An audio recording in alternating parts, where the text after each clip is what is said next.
Happy Monday, Word Nerds! It is March 17th, 2014, and today on Ink Slinging Monday, I'm going to talk to you about prologues. Everyone knows what prologues are. They're the little chapters that come before the meat of the story, and some people love them, some people hate them, some people are indifferent about them. The question that I'm going to try to help you answer today is your prologue necessary? Is it helping your plot, or is it hurting your plot? The question you can ask yourself to determine if your prologue is necessary or not is this: if you cut it from the plot, will anything change? If you answered no to this, then I'm sorry to tell you you're probably gonna have to cut that prologue, because every line, every single chapter in a book, even if it's a prologue or an epilogue, should be moving the plot forward. There are a few red flags to denote dangerous prologues. Number one is an info dump. You don't want to just drive a dump truck up to your readers on the first page and just give them all this new information. It's not fun to read info dumps, and it's definitely not a good thing to start off your entire book with it. It's overwhelming. Number two is if your prologue has nothing to do with the rest of the book,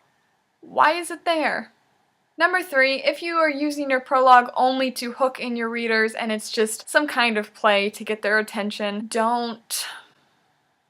Number four, if your prologue is super long, like longer than your regular chapters in the book, it's probably too much, and instead of making it a prologue, it might be better suited to be an actual chapter. And finally, number five, if your prologue has a completely different tone and style of writing than the rest of the book, I would recommend scrapping it, because it's jarring to go from one style and then suddenly be thrown into a completely different one in the first chapter. You're gonna lose your readers already after they think they know your voice, and then it shifts to something dramatically different. Like an info dump, it can be disorienting. The opinions on prologues are all over the place. A lot of literary agents won't even read a manuscript that starts with a prologue because more times than not, prologues are unnecessary. I believe, though, that prologues can be done right as long as they are purposeful, concise, and have something amazing in it. One book with a powerful prologue is The Diviners by Libba Bray, our WordNerd Book Club Book of the Month. Read it.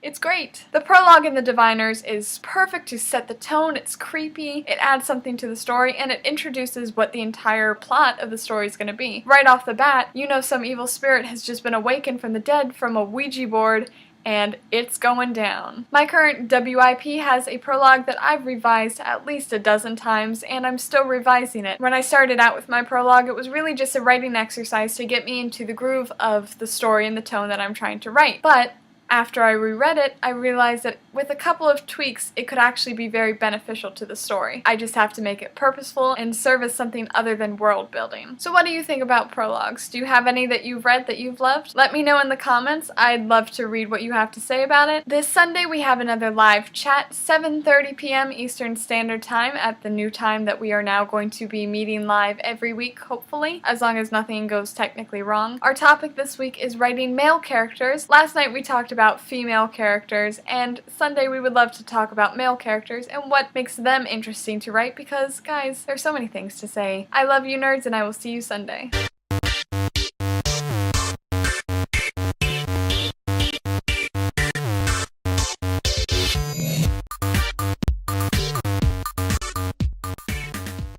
Did you get the joke? Because it was a prologue?